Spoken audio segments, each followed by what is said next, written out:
አሰላሙ አለይኩም ወራህመቱላሂ ወበረካቱ። ውድና የተከበራችሁ የቻናል ቤተሰቦች እንደምን አላችሁ? እንደምን ከርማችኋል? ረመዳን እንዴት ነው? እንግዲህ ረመዳን እያለቀብን ነው። ዛሬ ስንተኛው ቀን ላይ? 22ኛው ቀን ላይ እንገኛለን ማለት ነው። ብቻ ጾማችሁን ከተቀበላችሁ ባሉት አድርገን እንግዲህ አሽሩል አዋኺር ቀኖች እንግዲህ ገና መግባታቸው ነው። ሁላችንም በዱዓ እንበርታለን። እና ለዛሬ አንድ ታሪክ ወደ እናንተ እየላችሁ አንድ ሰሃባ ታሪክ ወደ እናንተ እየላችሁ መጥቻለሁ። አብራችሁ ይቆዩ። ሙዓዝ ኢብኑ ጀበል ረዲየላሁ ዐንሁ ክፍል 1 ከቤተሰቡና ከትውልድ ቀዬው ርቆ በአላህ መንገድ ጥሪ በማድረግ ላይ እንዳለ በፍልስጤም ምድር ያረፈ ታላቅ ሰሃባ ሙዓዝ ኢብኑ ጀበል ረዲየላሁ ዐንሁ እውነተኛው የህይወት የመጀመሪያ ቁርአን የአረቢያ ምድር ማሸብረቁ በጀመረበት ጊዜ የእስሪፍ ታዳጊ ወጣት ነበር። ውብ ማራኪና መልካም ጸባይ የተላበሰ ወጣቱ ሙዓዝ ረዲየላሁ ዐንሁ ኢስላምን የተቀበለው ከሂጅራ በፊት በየስሪብ በመዲና ከተማ የቁርአን ጥሪ እንዳስተምር ከመካ በተላከው በሙስዓብ ኢብኑ ኡመይር ረዲየላሁ ዐንሁ አማካይ ነው። ሙዓዝ ረዲየላሁ ዐንሁ ከሂጅራ 1 ዓመት ቀደም ብሎ ወደ መካ ተጉዘው ከረሱል ሰለላሁ ዐለይሂ ወሰለም መኖሪያ ቤት በሌላ ጊዜ ደግሞ ከመካ ውጭ በሚና ሸለቆ አገባ በተባለ ቦታ ከረሱል ሰለላሁ ዐለይሂ ወሰለም ጋራ ቃል ኪዳን በአይንን ከገቡት ሰሃባ ሁለት የእስራኤላውያን አንዱ ነው። በበይዓነውም የእስራኤል ሙስሊሞች ጥቂት የሴቶች ጨምሮ ነቢያችን ሰለላሁ ዐለይሂ ወሰለም ለመደገፍና ማንኛውም አይነት መስዋዕትነት ለመክፈል ዝግጁነታቸውንም አረጋግጠዋል። ሙዓዝ ረዲየላሁ ዐንሁ ያኔ በሙሉ ስሜት የረሱል ሰለላሁ ዐለይሂ ወሰለም እጅ ጨብጠው ወዳጅነታቸውን ከገለጹ አንዱ ነው። ሙዓዝ ረዲየላሁ ዐንሁ ከመካ ወደ መዲና ሲመለስ ከጓደኞቹ ጋር በመሆን የአጋሪያኖች ጣዖቶችን ከቤታቸው ለማስወገድና ለመደምሰስ አንድ ቡድን አቋቋሙ። በዘመቻው በከተማው እውቅ የነበረው አመር ኢብን አልጁመህ የተባለ ሰው ሊሰልም ችሏል። ታላቁ ነብዩ ሰለላሁ ዐለይሂ ወሰለም መዲና ከደረሱ ጀምሮ ሙዓዝ ረዲየላሁ ዐንሁ በተቻለው መጠን አይለያቸው ነበር። ቁርአንና ሸሪዓ እውቀትንም ከረሱል ሰለላሁ ዐለይሂ ወሰለም አጥንቷል። ምሁር ለመሆን በቅቷል። ሙዓዝ ረዲየላሁ ዐንሁ በሄደበት ቦታ ሁሉ አወዛጋቢ የህግ ጥያቄዎች ይቀርቡለት ነበር። ምሁርነቱ የሚያረጋግጥ ሰርተፊኬት ያገኘው ከስራቸው ከነብዩ ሰለላሁ ዐለይሂ ወሰለም ነበር። ሐላልና ሐራም ነገሮችን በተመለከተ አላህ አቻ የሌለው ምሁር ሙዓዝ ኢብኑ ጀበል ነው በማለት ረሱል ሰለላሁ ዐለይሂ ወሰለም መስክረውለታል። ሙዓዝ ረዲየላሁ ዐንሁ ለረሱል ሰለላሁ ዐለይሂ ወሰለም ኡማ ካበረከታቸው ታላቅ አስተዋጽኦዎች አንዱ በረሱል ሰለላሁ ዐለይሂ ወሰለም ዘመን ቁርአን ከሰበሰቡ 6 ሰዎች አንዱ መሆኑ ነው። ሰሃቦቹ አዋቂውን ሙዓዝ በታላቅ አክብሮትና ፍቅር ይመለከቱት ነበር። ረሱል ሰለላሁ ዐለይሂ ወሰለምና ሁለት ተከታታይ ኸሊፋዎቻቸውን ይህ ትልቅ አስተዋጽኦ ኃይል ለእስልምና ግልጋሎት አውለውታል። ከመካ ነፃ መውጣት በኋላ ነገደ ቁረይሽ በነቂስ ኢስላምን ተቀበለ። በዚህ ወቅት ረሱል ሰለላሁ ዐለይሂ ወሰለም የእስላምን መስፈርቶችና የህግጋቶችን ቃላት መንፈስ ማሳወቅ የሚያስደስታቸው መምህር ማስፈለጉን ወዲያውኑ ተረዱም። ከዚያም ትዛብ ኢብን ኡሰይን ረዲየላሁ ዐንሁ ምክትል አድርገው ሙዓዝ ረዲየላሁ ዐንሁ ከእርሳቸው ጋር አቆይቶ መካንን ቁርአንንና ኢስላም ስርዓትን እንዳስተምር መደቡ። ረሱል ሰለላሁ ዐለይሂ ወሰለም ወደ መዲና ከተመለሱ ከጥቂት ጊዜ በኋላ የየመን ነገስታትን መጥተው ከህዝቦቻቸው ጋር ኢስላምን የተቀበሉ መሆናቸውን ረሱል ሰለላሁ ዐለይሂ ወሰለም አስታወቁ። የሚያስተምሯቸው መምህራንን እንዲመድቡላቸውም ጠየቁ። ለዚህ ከፍተኛ ኃላፊነትም በሙዓዝ ረዲየላሁ ዐንሁ የሚመራ ግብረ ኃይል ወደ የመን ላኩ። መሪውም ሙዓዝ ኢብኑ ጀበል ረዲየላሁ ዐንሁ አድርገው ላኩ።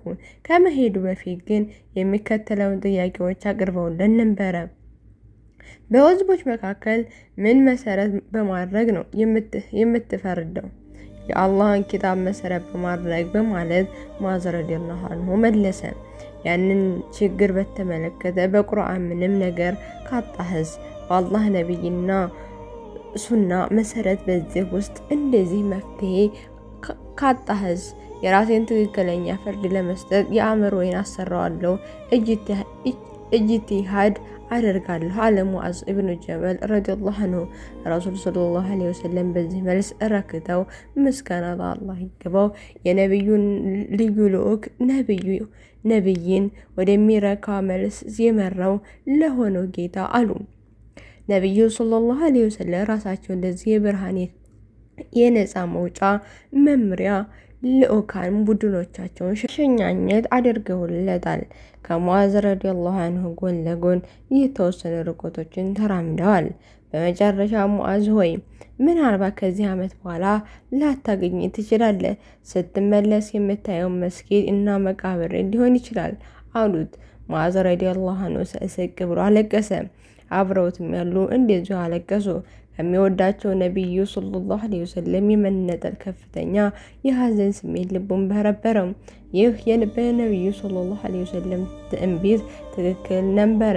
ከዚያ ጊዜ በኋላ ሙዓዝ ረዲየላሁ አንሁ አይኖቹን ለረሱል ሰለላሁ ዐለይሂ ወሰለም አላየም። ሙዓዝ ከየመን ተልእኮውን ጨርሶ ሳይመጣ ረሱል ሰለላሁ ዐለይሂ ወሰለም አረፉ። ሙዓዝ ረዲየላሁ አንሁ መዲና ሲመለስ ያቺ የተባረከች ከነቢዩ ሰለላሁ ዐለይሂ ወሰለም ጋር አብሮ የመሆን እድል እንዳለ መገኘቷን ሳይ ማልቀሱና መንሰሰቁ የሚጠይቅ አይሆንም። በዑመር ረዲየላሁ አንሁ የኸሊፋነት ዘመን ሙዓዝ ረዲየላሁ አንሁ ለበኑ ኪላብ ነገድ ድጎማቸውንና ከሀብታቸው የሚመጣውን ምጽዋት ለድሆች ለማካፈል ተልኮ ነበረ። ስራውን ካጠናቀቀ በኋላ ባዶ እጁን ወደ ቤቱ ተመለሰ። ሚስቱ ኮሚሽነሮችን ለቤተሰቦቻቸው ይዘዋቸው የሚመለሱትን ስጦታዎች የታሉ ስትል ጠየቀች።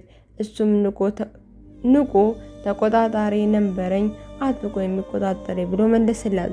በረሱል ሰለላሁ ዐለይሂ ወሰለም እና በአቡበክር ረዲየላሁ አንሁ የታመንክ ሰው ነበርክ። አሁን ዑመር ረዲየላሁ አንሁ መጥቶ አንተን የሚከታተል ተቆጣጣሪ አስከተለ ስትል በመደነቅ ቁጣዋን ገለጸች። ነገሩ ከዑመር ረዲየላሁ አንሁ ቤተሰቦች ለመሆን ሴቶችን በመሬት ስለ ነገሮቻቸው ወሬው ለዑመር ረዲየላሁ አንሁ ደረሳቸው። ዑመርም ሙዓዝን አስጠርተው እኔ አንተን የሚቆጣጠር ተቆጣጣሪ ልኬብሃለሁን አሉት።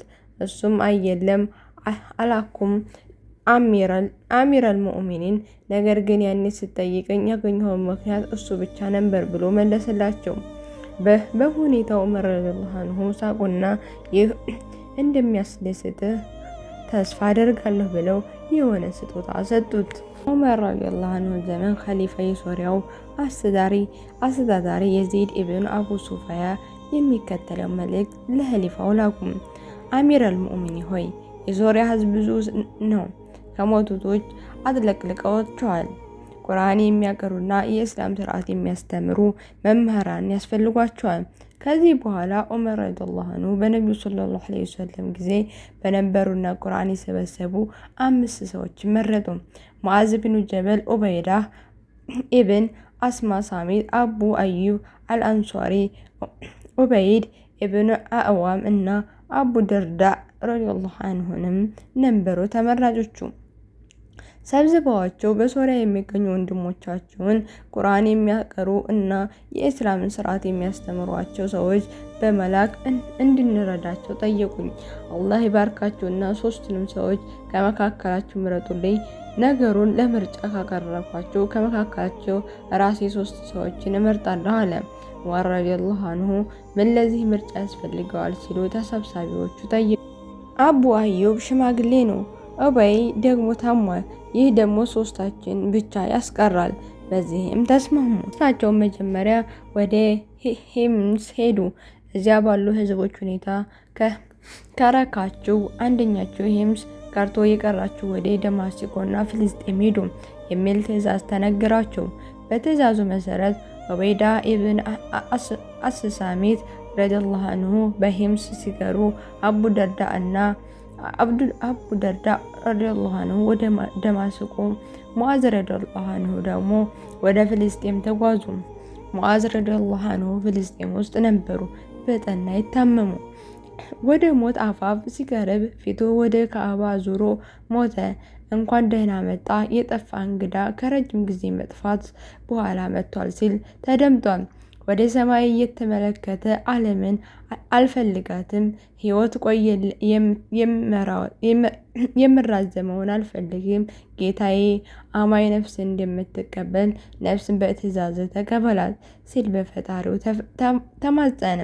እነሆ ታላቁ ሰሃባ ተፋላሚ ሙዓዝ ብኑ ጀበል ረዲየላሁ አንሁ በዚህ ሁኔታ ከቤተሰቦቹና ከትውልድ ቀዬው ርቆ በጌታው መንገድ ጥሪ በማድረግ ላይ እንዳለ በፍልስጤም ምድር አረፈ፣ ተፈጸመ። ኢንሻአላህ ቀጣይ በሌላ ታሪክ እንደምመጣ ተስፋ አደርጋለሁ። ውድና የተከበራችሁ የቻናሌ ቤተሰቦች ለዚህ ቻናል አዲስ ከሆናችሁ ላይክ፣ ሼር፣ ሰብስክራይብ እያደረጋችሁ ቤተሰብ እንድትሆኑና ላይክ፣ ሼር፣ ሰብስክራይብ እያደረጋችሁም እንድታበረታቱ ይጠይቃለሁኝ።